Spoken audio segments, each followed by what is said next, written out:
Bismillahirrahmanirrahim. Alhamdulillahirabbil alamin. Wa bihi nasta'in ala umuri dunya waddin. Wassalatu wassalamu ala asyrafil anbiya wal mursalin Sayyidina Muhammadin wa ala alihi wa sahbihi ajma'in. Kita mulai membaca kitab Zikrul Maut. Artinya kitab ini membicarakan tentang masalah kematian.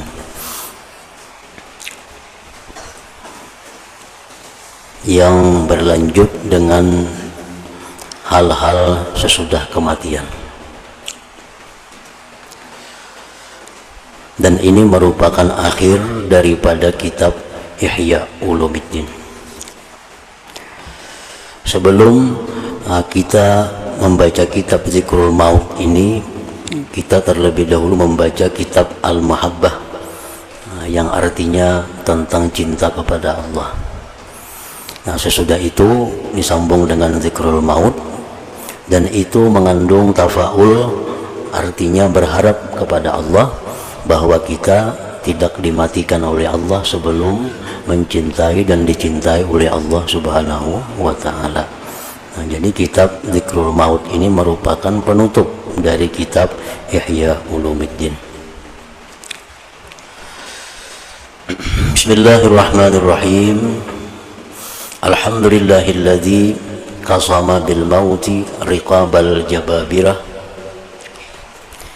wa kasara bihi zuhural akasirah wa qassara bihi amalal qayasirah alladzina lam tazal qulubuhum an zikril mauti napirah hatta ja'ahumul wa'du bil haqq fa'ardahum bil hafirah fanukilu minal qusuri ilal qubur wa min diya'il muhudi ila zulmatil luhud wa min mulahabatil jawari wal ghilman ila muqasatil hawami wad didan wa min at-tana'umi bit-ta'ami wasyarab ila at-tamarrugi bit-turab wa min unsil 'ishrati ila wahsatil wahdah wa min al-madja'il wa'iri ila al-masra'il wabil anzur hal wajadu min al-mauti hisna wa 'izza wattakhadhu min dunihi hijaban wa hirza wanzur hal tahissu minhum min ahadin aw tasma'u lahum rikza fasubhana man imbarada bil qahri wal istila wasta'zara bi istihqaqil baqa wa adalla asnatal khalqi bima kataba alaihim min al fana thumma ja'ala al mauta makhlasan lil atqiya wa maw'idan bi haqqihim lil liqa wa ja'ala al qabra sijnan lil ashqiya wa habsan dajjikan alaihim ila yaumil fasli wal qada falahul in'amu bin ni'amil mutazahirah wa lahul intiqamu bin niqamil qahirah wa lahu syukru bis samawati wal ardi wa lahul hamdu bil ula wal akhirah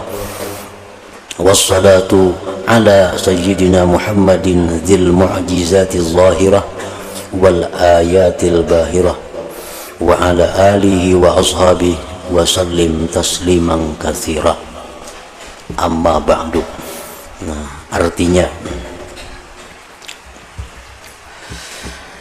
dengan nama Allah yang Maha Pengasih lagi Maha Penyayang.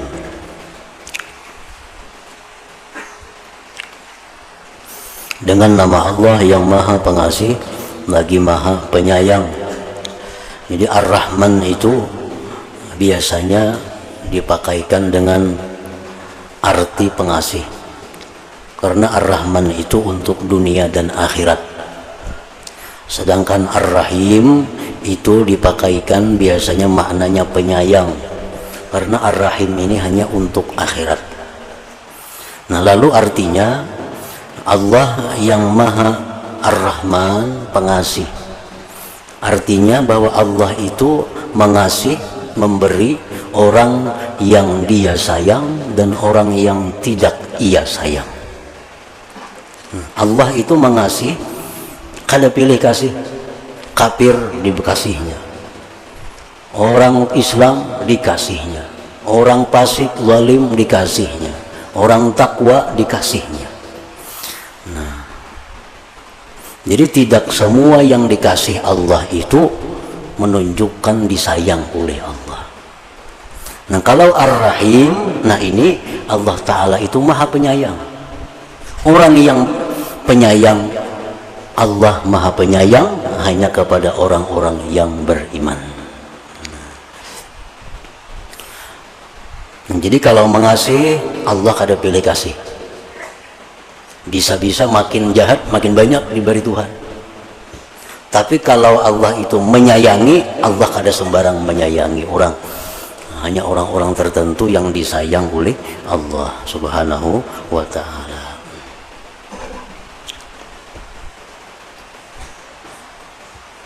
Segala puji bagi Allah yang memecahkan leher orang-orang yang perkasa dengan kematian. Artinya sehebat apapun, seperkasa apapun manusia, dia akan pecah dengan datangnya kematian itu. Menghancurkan Allah tulang punggung Kisra dengannya kematian itu. Kisra itu biasa dipakaikan untuk raja-raja Persia. Raja-raja Persia itu disebut dengan gelar Kisra.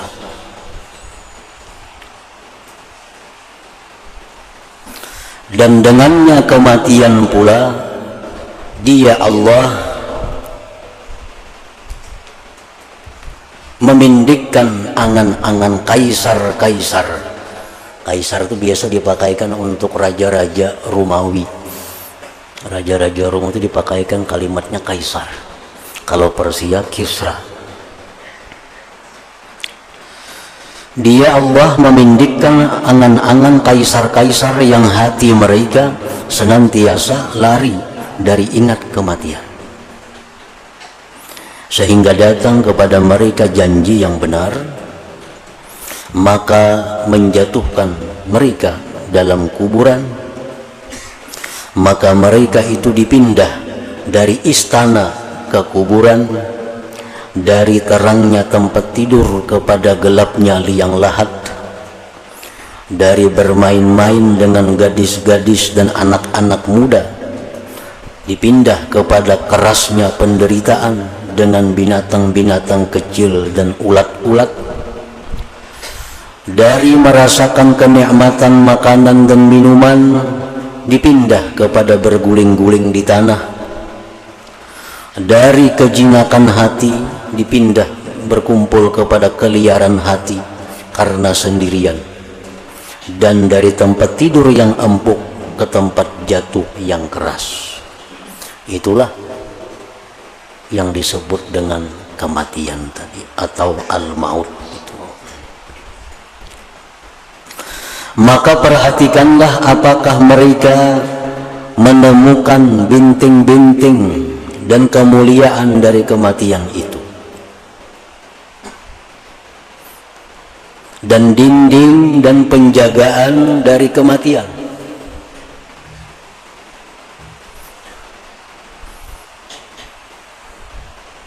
Padahal penjagaannya, pemeliharaan kesehatannya, obat-obatannya, perawat-perawatnya cukup.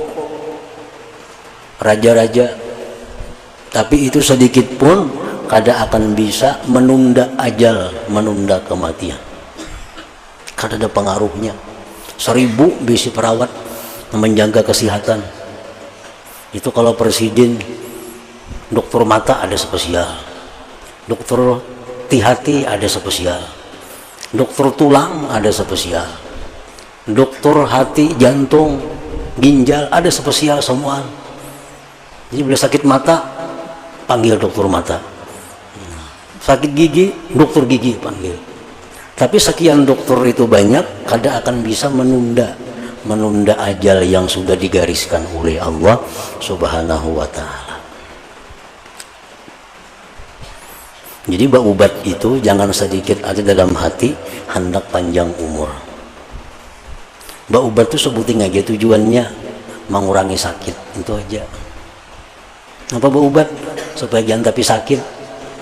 Memanjangi umur, ubat itu kada bisa memanjangi umur. Bahkan kada dengan ubat bisa balakas mati. Jadi baubat itu tujuan apa? Mengurangi sakit. Sakit gigi minum obat supaya kawa guring, itu benar aja. Kalau menunda umur kada kawa.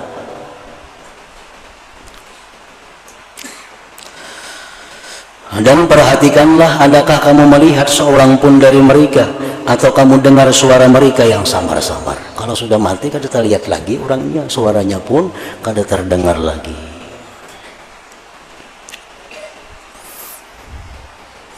Banyak manusia yang berlindung daripada kematian, padahal di perlindungan itu kematiannya menunggu. Banyakkah itu? Ini garing nih, garing nak baubat dibawa ke Banjar, ternyata malaikat maut menunggu di rumah sakit Ulin, sudah nama adanya. Sampai ambulan ke sana, belum turun pada motor ambulan sudah habis. Jadi kita mencari tempat berlindung dari kematian, atau di tempat itu sudah bertunggu.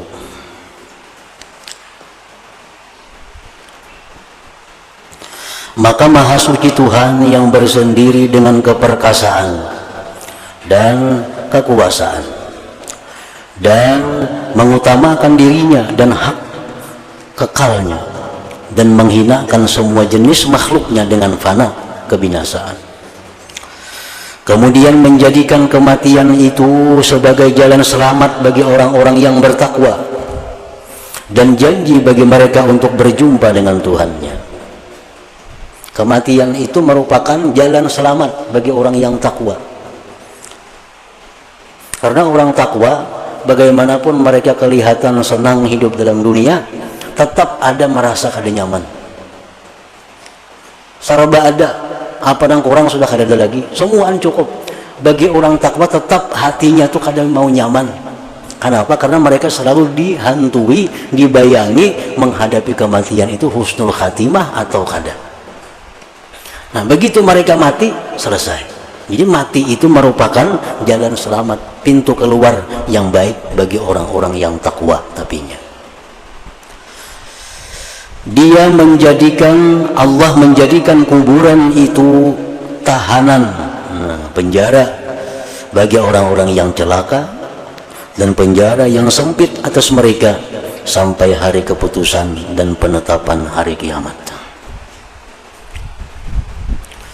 Maka baginya Allah pemberian anugerah dengan kenikmatan-kenikmatan yang nyata, dan baginya Allah pembalasan dengan siksaan-siksaan yang memaksa, dan baginya syukur di langit-langit dan bumi, dan baginya pujian di dunia dan di akhirat. Dan mudah-mudahan salawat dicurahkan atas Nabi Muhammad sallallahu alaihi wasallam yang mempunyai mukjizat-mukjizat yang nyata dan tanda-tanda bukti yang cemerlang, dan atas keluarganya dan para sahabatnya, dan curahkan ya Allah kesejahteraan yang baik.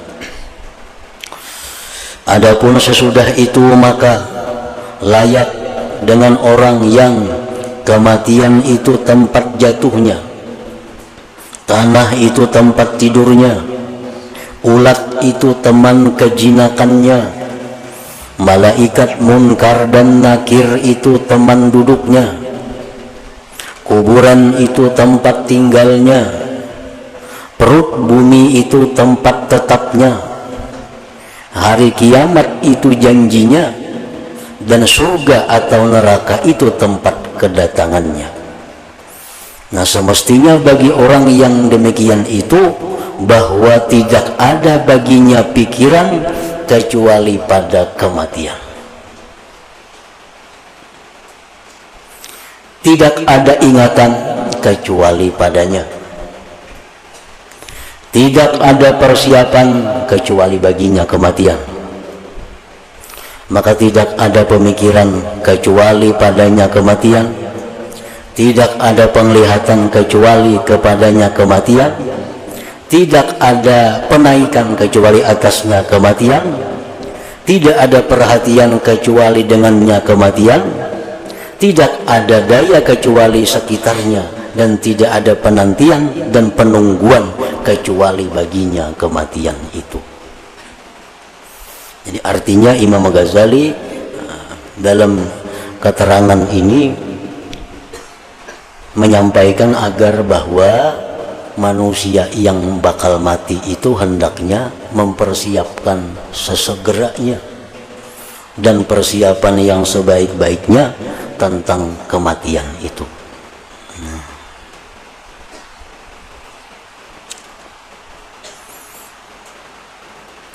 Dan patut bahwa ia menganggap dirinya termasuk orang-orang yang mati, dan ia melihatnya pada penghuni-penghuni kubur, karena sesungguhnya tiap-tiap yang akan datang itu dekat, dan yang jauh adalah sesuatu yang tidak akan datang.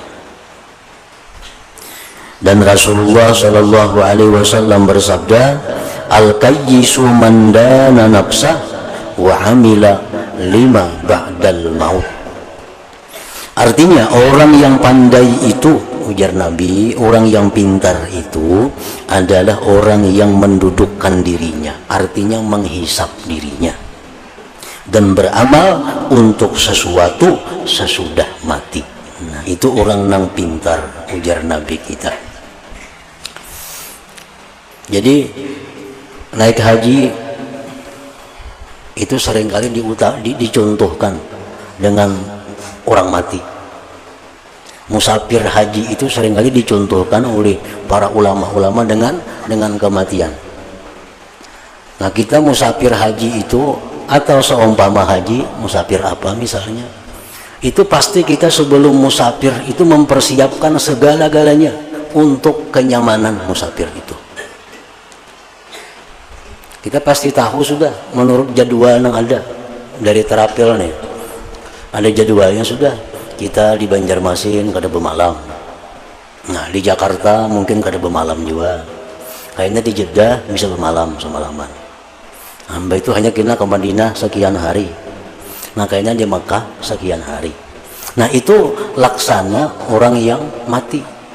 Kan orang mati ini pertama dia dalam kubur, sampai waktunya dibangkit dari kubur, dihalau menuju padang mahsyar.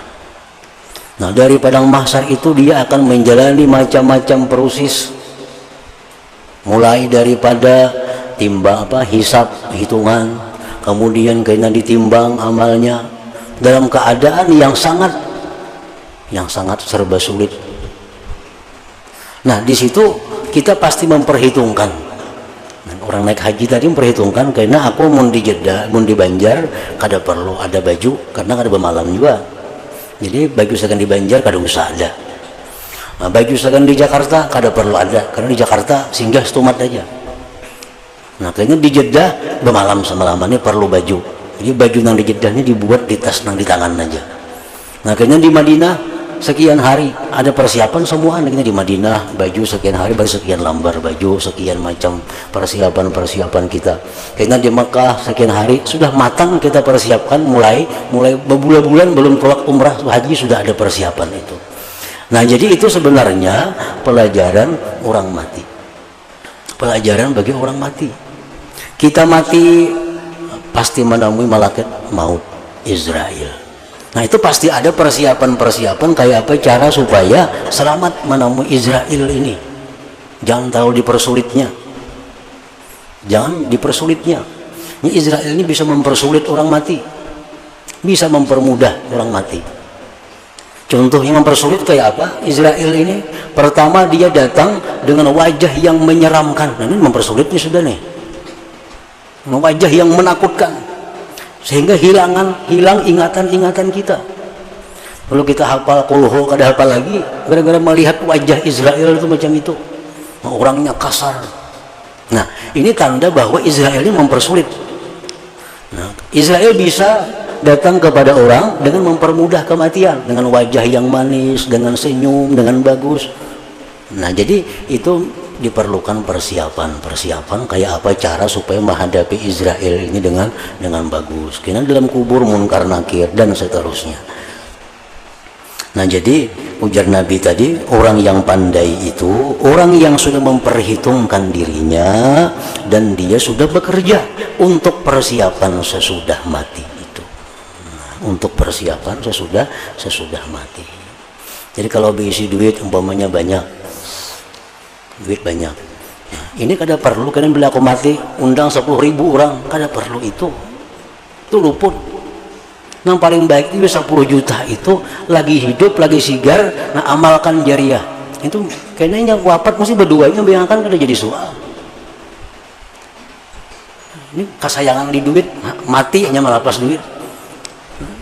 Bila aku mati kena menyampaikan aku 10.000 cari setiap orang bari sekian. Aku sudah mati itu kada ampun seorang lagi duit itu. Begitu kita tak mati duitnya sudah pindah.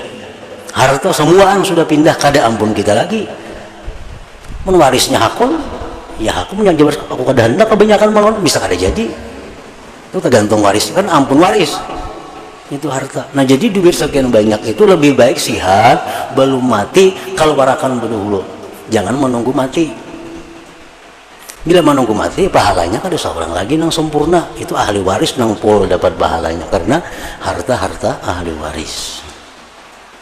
Nah, itu ngarannya beramal lagi hidup ba'da lima ba'dal maut untuk yang sesudah mati. Dan tidak mudah bersiap-siap untuk sesuatu kecuali selalu baru ingatan kepadanya, dan tidak selalu baru ingatan kepadanya kecuali ketika mengingat-ingat dengan mendengar segala yang mengingatkan kepadanya dan memandang pada segala yang memperingatkan atasnya. Dan kami, ujar Imam Ghazali, akan menyebutkan dari urusan kematian dan pendahuluan-pendahuluannya, segala yang mengikutinya, keadaan-keadaan akhirat, kiamat, surga dan neraka, sesuatu yang tidak boleh tidak bagi hamba dari mengingat-ingatnya secara berulang kali dan terus-menerus dengannya, dengan berpikir dan melihat dengan penglihatan hati, agar demikian itu menjadi pendorong kepada persiapan itu. Maka telah dekat keberangkatan bagi yang sesudah kematian, lalu tidak ada tersisa dari umur kecuali sedikit, sedangkan para makhluk lalai daripadanya. Iqtaraba linnas hisabuhum wa hum fi ghaflatin mu'ridun. Al-Anbiya. Artinya telah dekat kepada manusia dari menghisap segala amalan mereka, sedang mereka dalam kelalaian lagi berpaling. Dan kami, ujar Imam Ghazali, akan menyebutkan sesuatu yang berhubungan dengan kematian dalam dua bagian.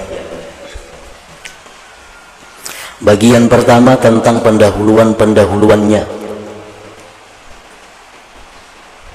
dan segala yang mengikutinya sampai tiupan sanggakala, dan padanya ada 8 bab. Bab yang pertama tentang keutamaan mengingat kematian dan anjuran padanya. Ini mengingat kematian itu artinya keutamaan, maksudnya berpahala. Kita nih dalam hati nih, apabila aku ini mati, berpahala sudah itu, sudah berpahala. Apabila aku ini mati, nah sudah berpahala. Kita lewat di kuburan umpamanya, lalu dalam hati kita timbul, mungkin aku dikuburakan orang juga kayak itu, sudah berpahala itu, sudah berpahala. Bab yang kedua tentang panjang angan-angan dan pendeknya. Apa yang dimaksud dengan panjang angan-angan? Apa yang dimaksud dengan pendek angan-angan? Bab yang ketiga tentang sakaratul maut dan sangat sakitnya, dan yang disunatkan dari keadaan-keadaan ketika mati. Sakaratul maut itu macam apa? Apa yang baik kita baca, apa yang baik dibaca akan orang dalam sakaratul maut itu. Bab yang keempat tentang wafatnya Rasulullah SAW dan al-khulafa ar-rasyidin sesudahnya. Bab yang kelima tentang perkataan orang-orang yang akan mati dari para khalifah, para amir dan orang-orang saleh. Bab yang ke-6 tentang perkataan-perkataan orang-orang arifin kepada jenazah dan kuburan dan hukum ziarah kubur. Bab yang ke-7 tentang hakikat kematian dan apa yang dijumpai oleh orang yang telah mati dalam kubur sampai tiupan sangkakala. Bab yang ke-8 tentang apa yang diketahui dari keadaan-keadaan orang-orang yang telah mati dengan mukasyafah dalam tidur.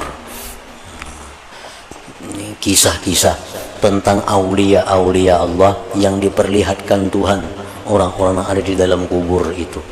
Diceritakan juga di sini pengalaman-pengalaman para wali yang mereka itu dikasyafkan oleh Allah melihat orang dalam kubur, ada yang dipasung, ada yang dibergol, ada yang dinyalai api, macam-macam. Bab yang pertama tentang mengingat kematian dan anjuran kepada memperbanyak dari mengingatnya. Ketahuilah bahwa orang yang tekun dalam urusan-urusan dunia, yang rajin dalam tipu dayanya dunia, yang menyukai nafsu syahwatnya, itu hatinya pasti lalai dari mengingat kematian. Orang sibuk dengan pekerjaan-pekerjaan dunia, sibuk urusan barang, urusan macam-macam, itu pasti lalai hatinya dari mengingat kematian. Maka ia tidak ingat kepadanya kematian, dan apabila ia diingatkan dengannya kematian, maka ia benci kepadanya dan lari daripadanya. Mereka adalah orang-orang yang difirmankan oleh Allah Ta'ala tentang mereka, qul innal mautal ladzi tafirruna minhu fa innahu mulaqikum thumma turadduna ila alimil ghaibi wasyahadah fayunabbi'ukum bima kuntum ta'malun. Artinya, katakanlah wahai Rasul, sesungguhnya kematian yang kamu lari daripadanya, maka sesungguhnya kematian itu akan menemui kamu. Kemana aja lari, dia akan menemui. Kemudian kamu akan dikembalikan kepada Allah yang maha mengetahui yang gaib dan yang nyata. Lalu dia beritakan kepadamu apa yang telah kamu kerjakan.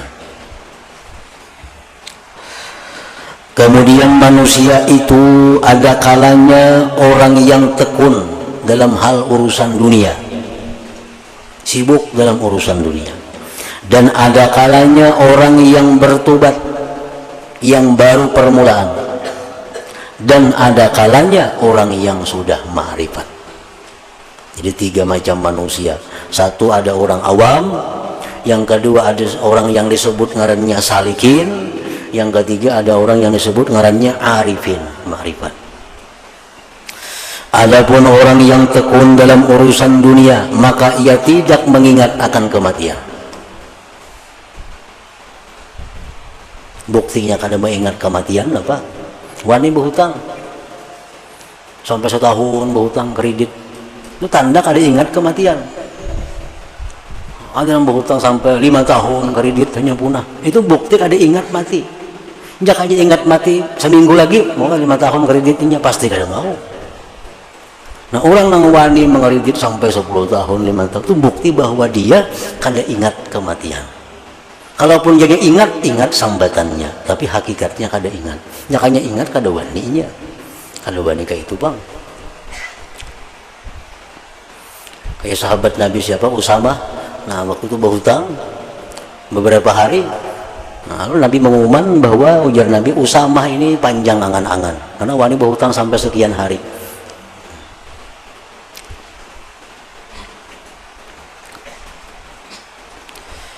Maka ia tidak mengingat akan kematian, dan kalau ia mengingatkan, maka ia ingat kepadanya karena merasa sedih atas dunianya dan ia sibuk dengan mencelanya. Kalaupun orang-orang tadi ingat kematian, itu karena dalam kesusahan, karena sudah kesusahan, hutang situ kamari banyak, baik mati ya aku sudah. Nah itu.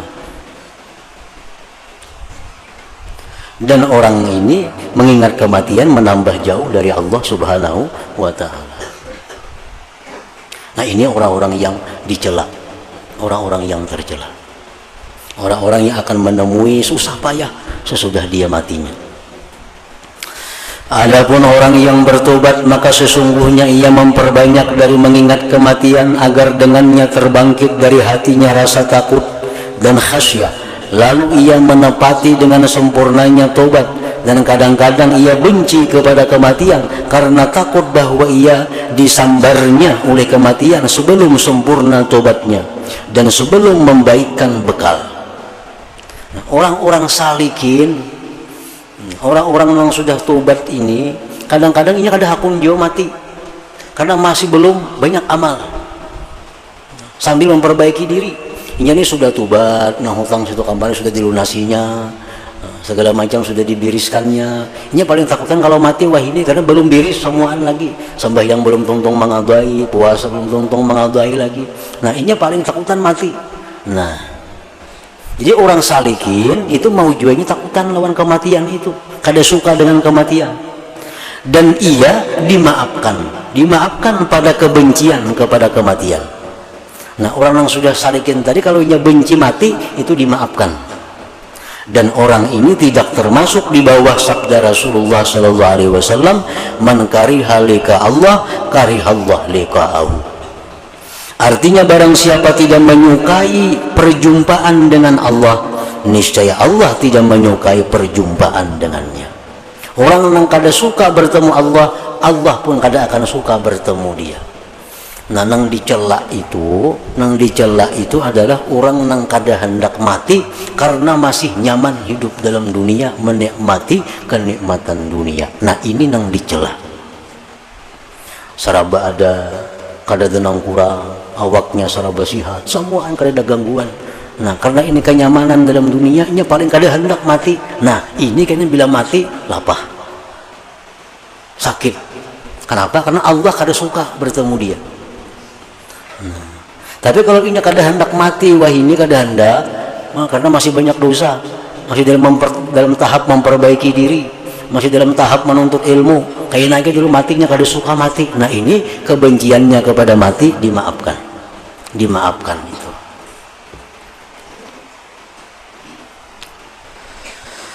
Sesungguhnya orang ini salikin tadi, muridin tadi, tidak benci kepada kematian dan perjumpaan dengan Allah.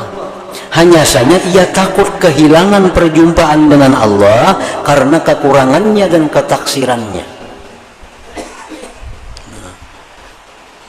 Umpamanya ada kabar bahwa 5 menit lagi anak datang ke rumah hikam raja. Sebelumnya kan ada berita, pasti kita kada tunda membersih rumah dulu, menyiapkan hambalnya, menyiapkan makanannya. Artinya bukan benci bertemu rajanya, kada, cuma kada hendak menemui raja dalam keadaan serba bahamburan. Dan ia itu seperti orang yang berlambat dari menjumpai kekasih karena sibuk dengan persiapan bagi perjumpaan dengannya atas cara yang disenanginya. Ini kada akan wah ini bertemu kekasihnya. Kenapa? Mandi balum lagi segala macam balum. Kada nyaman bertemu kekasihnya awak kainian. Dan tanda orang ini, tandanya bujur orang ini adalah bahwa ia terus-menerus mempersiapkan baginya yang tidak ada kesibukan baginya selain itu. Itu tandanya.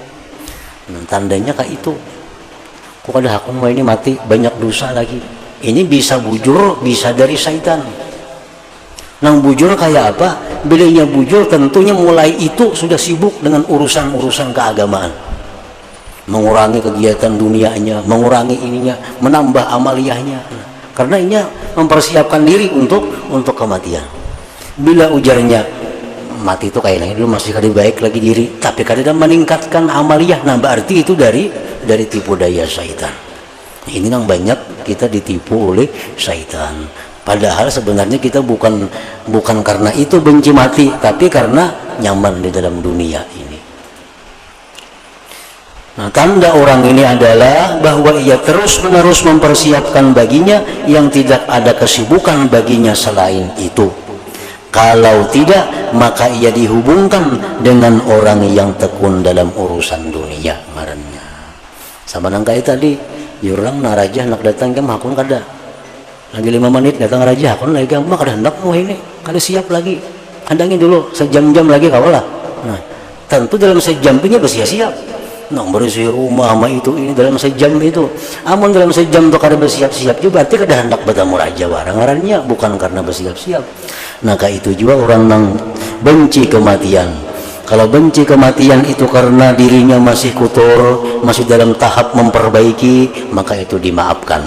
Tapi kalau benci kematian karena senang dalam dunia, nah itu nang sulit, itu nang dicela.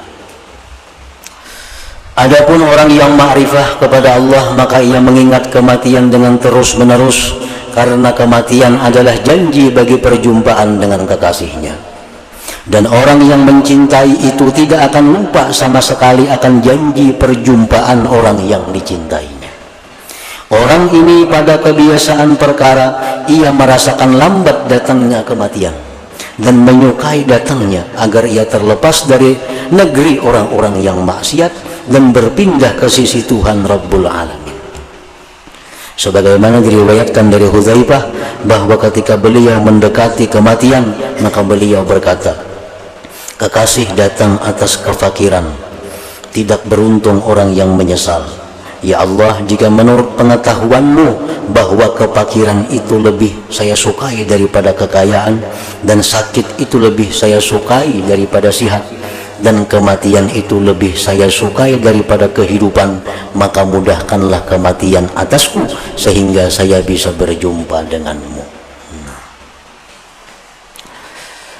Jadi orang yang bertobat itu dimaafkan pada kebencian kepada kematian.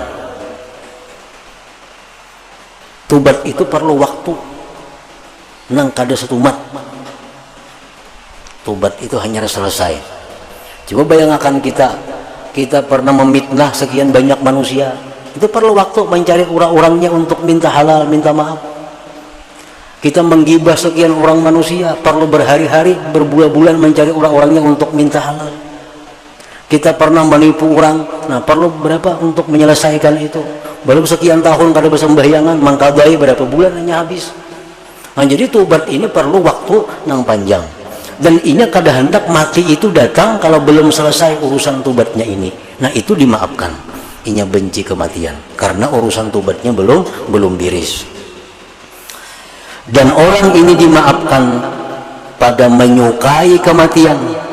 Nah, orang yang ma'rifat tadinya hendak lakas mati. Hendak lakas mati. Karena sudah melihat janji Allah, disediakan gedung nang mewah, kendaraan nang mewah, bidadari kada terhitung lagi, lu hendak lakas sayanya mati. Nah, orang ini dimaafkan juga pada menyukai kematian. Hendak belakas mati itu sebenarnya kada baik juga, karena mati sudah ada ukurannya, ada hari tanggalnya.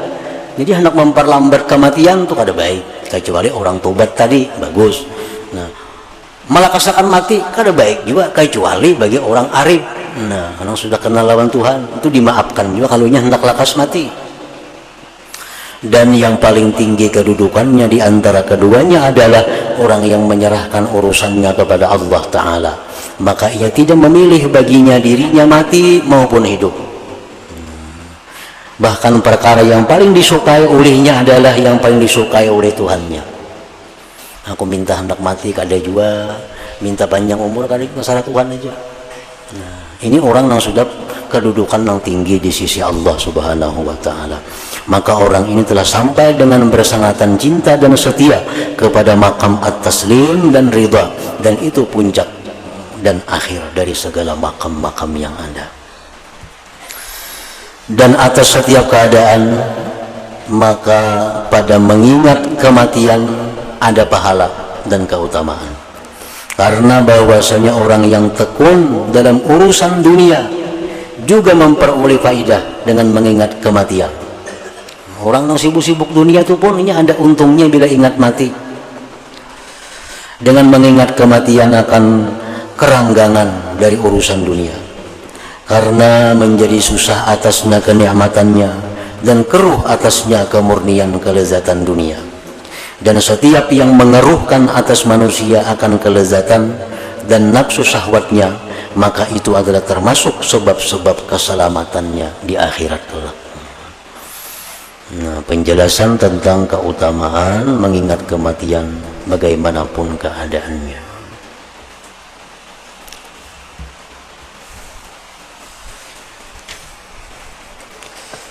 Pengajian Jumat insya Allah kita mulai pada Jumat yang akan datang insya Allah.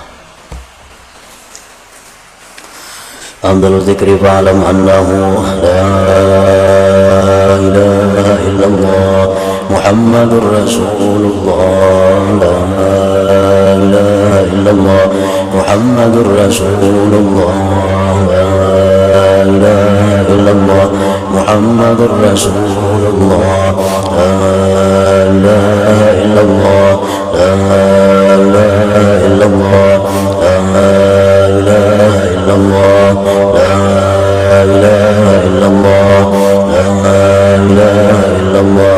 Allahu Allah, Allahu Allah, Allahu Allah, Allahu Allah, Allahu Allah,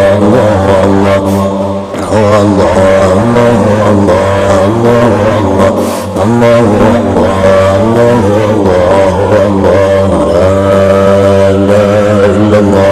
Muhammadur Rasulullah, la ilaha illallah Muhammadur Rasulullah, la ilaha illallah Muhammadur Rasulullah, la ilaha illallah.